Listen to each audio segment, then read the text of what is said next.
Fashion సెంటర్లో ఎక్కారు auto దగ్గర కూడా అమ్మ చెప్తుంది వెళ్తావా లేదా అన్నది నేను ఇష్టం.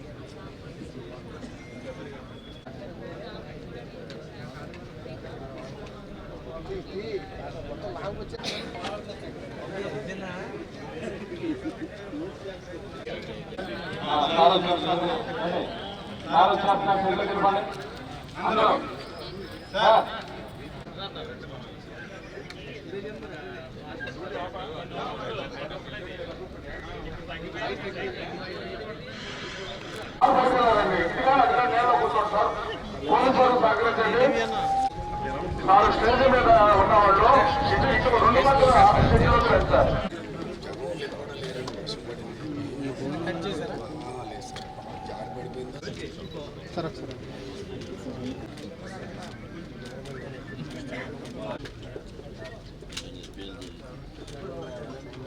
అలాగే చెప్పు.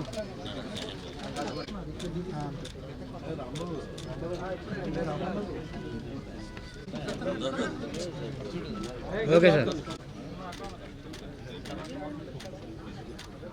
Okay sir.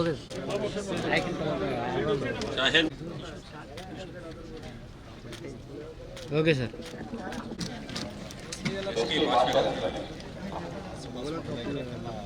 మార్కెట్లో పెట్టుకుంటే షాపింగ్ చేసి తిరుపతి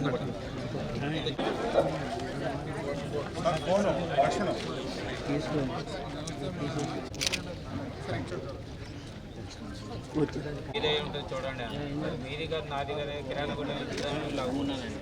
ఇలా తీసి బైక్ మీద వెళ్ళిపోయారు వెంటనే. పక్కన బైక్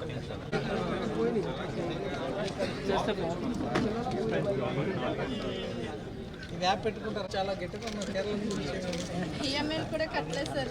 కొన్ని 3 నెలలు అయింది పట్టుకుపోయారండి. మా ఆయన గారికి బాగాలేదనుకుంటున్నాను.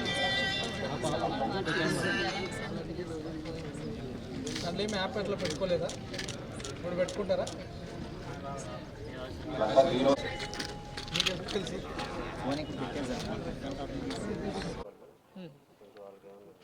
అవి చూస్తున్నామండి. ఇప్పుడు కొన్ని ఓఎం మ్యానుఫ్యాక్చరర్స్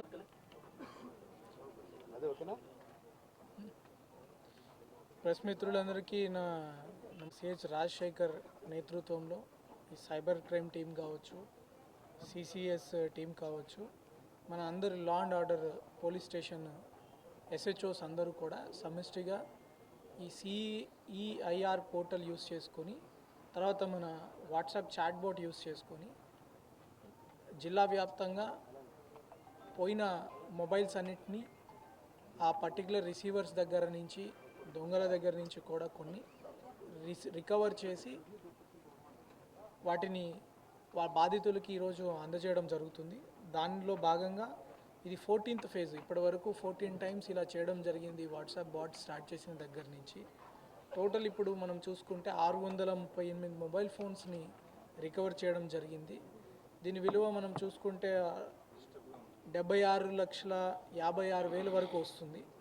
ఇప్పటి వరకు ఈ 14 ఫేజుల్లో కూడా మనం కలుపుకుంటే 2,400 దాకా మనం మొబైల్ ఫోన్స్ని ఇప్పటి వరకు రికవర్ చేయడం జరిగింది.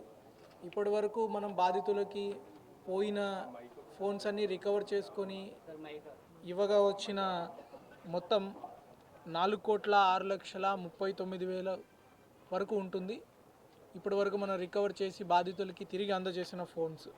ఈ ఫోన్స్ మనం చూసుకుంటే ఏలూరు, పశ్చిమ గోదావరి, ఎన్టీఆర్, కృష్ణా, కోనసీమ, కొన్ని తెలంగాణ, కేరళ, మహారాష్ట్ర, తమిళనాడు, ఇతర రాష్ట్రాల నుంచి కూడా ఈ ఫోన్స్ తెప్పించడం జరిగింది. ఈ దొంగలించిన వస్తువుల్ని కొనడం కానీ లేదా విక్రయించడం కానీ ఈ బిఎన్ఎస్ 2023 సెక్షన్ 317 ప్రకారము 3 సంవత్సరాల జైలు శిక్ష విధించబడుతుంది. అందులో ముఖ్యంగా సెల్ ఫోన్స్ కొనడంలో ఏమంటే, ఈ సెల్ ఫోన్స్ అనేది డైరెక్ట్ ఆధారం. ఇంకా మీకు ఖచ్చితంగా అది కోర్టులో కేసు ఫైల్ చేసి మిమ్మల్ని వేశారంటే ఖచ్చితంగా 3 సంవత్సరాలు మీకు జైలు శిక్ష అనుభవించడం జరుగుతుంది. కాబట్టి ప్రజలకు కూడా మా తరఫు నుంచి సూచన అనుకోండి, హెచ్చరిక అనుకోండి, ఈ రైల్వే స్టేషన్లు, బస్ స్టాండ్లు, మార్కెట్లు ఇక్కడికి పోయేటప్పుడు మీ ఫోన్స్ని మనం పర్సనల్ రెస్పాన్సిబిలిటీ జాగ్రత్తగా పెట్టుకోవాలి. ఇప్పుడు నేను కూడా జాబ్ పర్పస్లో ఉన్నప్పుడు చదువుకుంటున్నప్పుడు చాలా దేశాలు తిరిగాను. ఏ దేశంలో కూడా మీ ప్రాపర్టీ పోతే, మీ సెల్ ఫోన్ పోతే దాని మీద ఒక కేసు రిజిస్టర్ చేసి పోలీస్ వ్యవస్థ అంతా దాని మీద కూర్చొని తిరిగి తెచ్చిచ్చడం ఉండదు. మీ ఫోన్ పోతే జస్ట్ రాసుకుంటారు అంతే. మీరు ప్యారిస్ వెళ్ళండి, ఇటలీ వెళ్ళండి, అమెరికా వెళ్ళండి, ఎక్కడైనా వెళ్ళండి, property belongings they won't return to you. ఎవరైనా అది దొరికిన తర్వాత లాస్ట్ అండ్ ఫౌండ్ బాక్స్లో ఎక్కడైనా దొరికితే అప్పుడు మీకు అందజేయడం జరుగుతుంది. చాలామంది ఫారెన్ టూర్లకు వెళ్ళిన వాళ్ళకి ఆ స్పష్టమైన అవగాహన ఉంటుంది. మీది పోయింది అంటే అది పోయినట్లే. అది తెచ్చి రికవర్ చేయడము, దాన్ని గురించి ఒక ప్రత్యేకంగా టీమ్స్ ఫంక్షన్ చేయడం, అది ఓన్లీ ఇండియాలో చూస్తారు. అది ముఖ్యంగా మీరు ఏపీలో చూస్తారు. ఈ ప్రజల ప్రాపర్టీని కూడా వెనక్కి తెచ్చిచ్చే బాధ్యత తీసుకునే పోలీస్ని. ఈ ఇంకో ముఖ్యంగా ఏంటంటే, మీరు సెల్ ఫోన్స్ కొనే వాళ్ళకు కూడా ఈ అనాథరైజ్డ్ సెల్ ఫోన్స్, ప్రాపర్గా రికార్డ్ లేని ఫోన్స్ని మీరు ఎప్పుడు కొనకండి. చాలా వరకు దొంగ ఫోన్స్ ఉంటాయి దాంట్లో. కొన్నిసార్లు నేరాలకు కూడా వాడుతున్నారు ఇట్లాంటి ఫోన్స్ని. మీ ఫోన్ని కూడా నేరాలకు వాడకుండా ఉండాలంటే సిఈఆర్ పోర్టల్లో పోలీసే కాకుండా ప్రజలు కూడా మీరే లాగిన్ చేసుకొని మీ ఆధార్ కార్డు, మీ ఐఎంఈఐ నెంబరు, మీకు కొన్న బిల్ ఏదైనా పెడితే ఇమీడియట్గా ఆ ఫోన్ బ్లాక్ అవ్వడం ఒకటి జరుగుతుంది. 2, ఆ ఫోన్ని ఎవరైనా వాడాలని ట్రై చేస్తే ఆ అలర్ట్ అనేది మీకు వస్తుంది, మాకు ఫోన్ వస్తుంది. కాబట్టి ఇమీడియట్లీ మనం అతన్ని పట్టుకోవడానికి ఒకటి జరుగుతుంది. మీ ఫోన్ మీకు రికవరీ కావడం ఒకటి.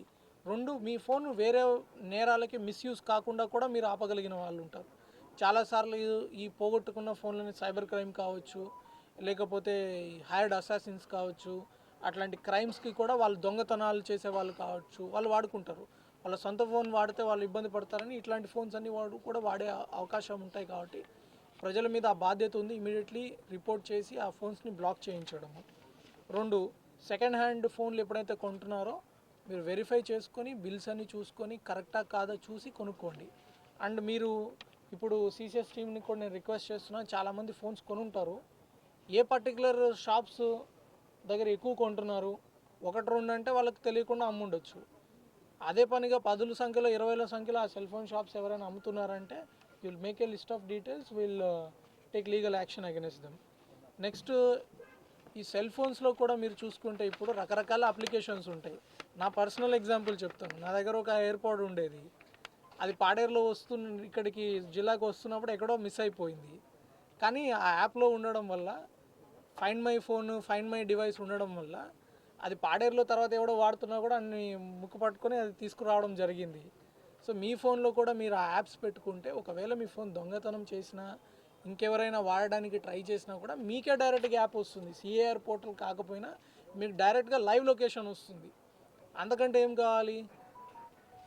నెక్స్ట్, ఈ సెల్ ఫోన్స్ కూడా ఇప్పటి వరకు మనకు పోయినవి చూసుకుంటే ఆల్మోస్ట్ 4800 ఫోన్స్ వరకు మనకి పోయినాయి. దాంట్లో ఒక 50% వరకు కూడా మనం రికవర్ చేశాము. మిగిలినవి కూడా యుద్ధ ప్రాతిపదికన రికవర్ చేయడం జరుగుతుంది. ఇది ఇంకా సిసిఎస్సిఐ గారికి కూడా నేను చెప్తాను, మంత్లో ఒక డేట్ చూసుకొని ఆ డేట్కి ప్రాపర్టీ రికవరీకి మీరు you are the nodal officer. ఇదే కాదు, బంగారు కావచ్చు, ఇంకొకటి కావచ్చు, ఒక డేట్ చూస్ చేయండి. 15వ తారీఖు కానీ 20వ తారీఖు కానీ ప్రతి నెల ఏదైతే ప్రాపర్టీ మన వాళ్ళు బైక్ కావచ్చు, ఫోన్ కావచ్చు, ఆ నెల వాళ్ళకి వెళ్ళిపోవాలి. మ్యాక్సిమం ఒక నెల వరకు డిటెక్ట్ అయిన ప్రాపర్టీ స్టేషన్లో ఉండాలి, లేదంతా వాళ్ళకి ఇచ్చేసేయాలి ప్రాపర్ డాక్యుమెంటేషన్ చేసుకొని. సో అండ్ మళ్ళీ నేను ఇంకొకసారి గుర్తు చేస్తున్నాను, సిసిఎస్ టీం మనకు చూసుంటారు మీరు ఇప్పటి వరకు కూడా ఆల్మోస్ట్ ఒక 8 కోట్లు 9 కోట్ల వరకు కూడా మన వాళ్ళు ఎక్కడెక్కడి నుంచో ప్రాపర్టీస్ రికవర్ చేయడానికి దొంగల్ని ఎక్కడెక్కడి నుంచో పట్టుకొని వస్తున్నారు. ఈ 6-7 నెలల కాలంలో మోర్ దాన్ ఒక 500-600 అఫెన్సెస్ డిటెక్ట్ చేశారు 2010 నుంచి మొదలుకొని. ఆ చక్కని వర్క్ కూడా కారణము ఒకటి, క్రైమ్ టీం చాలా చక్కగా చేయడము, వాళ్ళ టీం ఎఫర్ట్, ఒక టీం బిల్డ్ చేసుకొని వాళ్ళు ట్రైనింగ్ ఇచ్చుకొని పాత ఎక్స్పీరియన్స్కి కొత్త రక్తం, యువ కానిస్టేబుల్స్ కూడా జోడించుకొని చాలా మంచి వర్క్ చేశారు. ఎక్కడ మనం పట్టుకున్నా, ఏ లా అండ్ ఆర్డర్ పోలీస్ స్టేషన్లో పట్టుకున్నా కూడా బ్యాక్గ్రౌండ్లో వాళ్ళు ఎంతో కొంత సపోర్ట్ వాళ్ళు ఇస్తున్నారు. I appreciate them thoroughly. And వాళ్ళందరికీ కూడా లాజిస్టిక్స్ పరంగా కానీ మన ఏలూరు డిఎస్పీ గారు కావచ్చు, మిగిలిన ఎస్డిపిఓస్ కావచ్చు, అడిషనల్ ఎస్పీ అడ్మిన్ గారు కావచ్చు, ఆ సపోర్ట్ ఇవ్వడం, ఆ లీడర్షిప్ ఇవ్వడం వల్ల మనం ఈ క్రైమ్ వర్క్ బాగా చేస్తున్నారు. I request them to continue it again. Investigation జరుగుతుంది, కొంతమంది ఐడెంటిఫై ఉంటాయి. Will go through technical records, will ensure that ఎవరైనా అట్లాంటి పోలీస్కి అనేది ఒక మంచి ఇమేజ్ ఉంది, దాన్ని ప్రజలు నమ్మొద్దు. ఎందుకు డబ్బు తీసుకుంటారంటే ఎందుకు నమ్ముతున్నారు? మీకు ఎవరైనా డబ్బు తీసుకుంటున్నారంటే నాకు చెప్పండి. నా ఫోన్ నెంబర్ ఉంది, అందరికీ వాట్సాప్ గ్రీవెన్స్ ఉంది. మా పోలీస్ వాళ్ళు కూడా ఎవరు తీసుకోరు. ఏదైనా ఇష్యూ ఉంటే నాకు చెప్పండి. ఎవరైనా చేస్తున్నారంటే మోసం చేస్తున్నట్లే. ఎవరైనా వచ్చి ఎస్పీ ఉద్యోగం ఇచ్చేస్తాము, మీకు 10 లక్షలు ఇవ్వండి, అట్లా జాబ్ ఫ్రాడ్స్ అవి నమ్మొద్దు. ఈ మధ్యకాలంలో సోషల్ మీడియా రావడము, డీప్ ఫేక్ వీడియోస్ రావడము, వస్తారు. ఇప్పుడు ఉన్న కాలంలో ప్రతి ఒక్కరు ఫొటోస్ తీసుకుంటారు. ఆ ఫొటోస్ నన్ను చూపించి ఇంకోటి అలాంటి మాయల్లో పడద్దు. న్యాయం ఎక్కడ ఉంటే అక్కడ పోలీసు ఉంటారు. A illegal activity police will not encourage. అలా చెప్తే తప్పించుకోవడానికి ఏవో చెప్తుంటారు. అట్లాంటి ఎవరైనా నకిలీ పీపుల్ ఎవరైనా ఉంటే వాళ్ళ మీద ఖచ్చితంగా గట్టి చర్యలు తీసుకుంటాం. There is no going back on that.